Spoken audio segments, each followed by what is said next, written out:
This news alert brought to you by Casuarina All Sports Club. All your entertainment under one roof.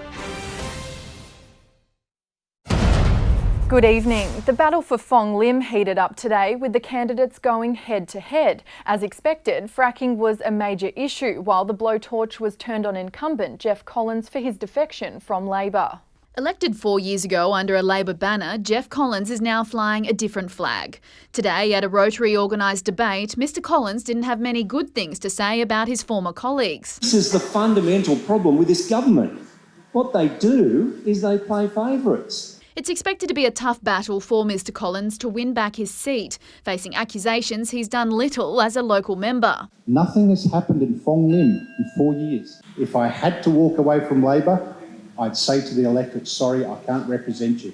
Every door that I have knocked on, they have never heard or seen from you. I've been batting my head against the wall for 4 years and they ignore me. Mental health support, domestic violence and antisocial behaviour, some of the issues raised for the political contenders. But the main issue was fracking, which re-emerged after Territory Alliance promised to ban it.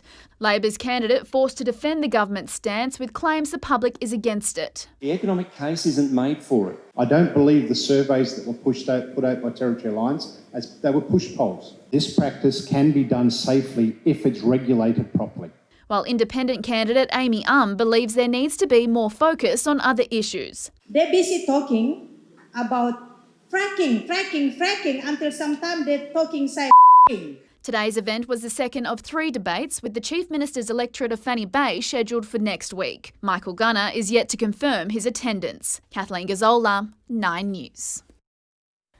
The Territory's private sector has welcomed the Commonwealth's commitment of $8 billion in extra defence funding to the Territory over the next decade.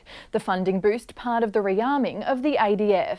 There'll be more opportunities in the future and that's good for Territory business. It will take some of the volatility out of the construction market and allow us to really invest back in businesses with confidence. There's literally thousands of jobs sitting inside this defence program, not just for construction workers, but for every other industry. The Top End's defence bases are among the facilities to receive upgrades, with work to begin next month.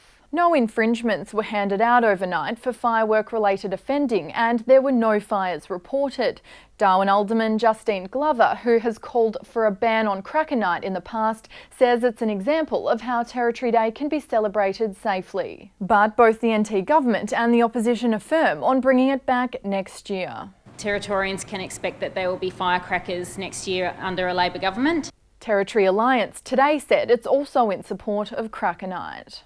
The lifelong dream of a Darwin teenager with a chronic heart condition is about to come true, thanks to the Starlight Foundation. 14-year-old Dakota Krieger has been given the chance to meet the cast of her favourite TV show, Home and Away. I love the show. Don't ask me what my favourite character would be because there's no favourites, I'm sorry. Dakota will be flown interstate once it's considered safe to travel.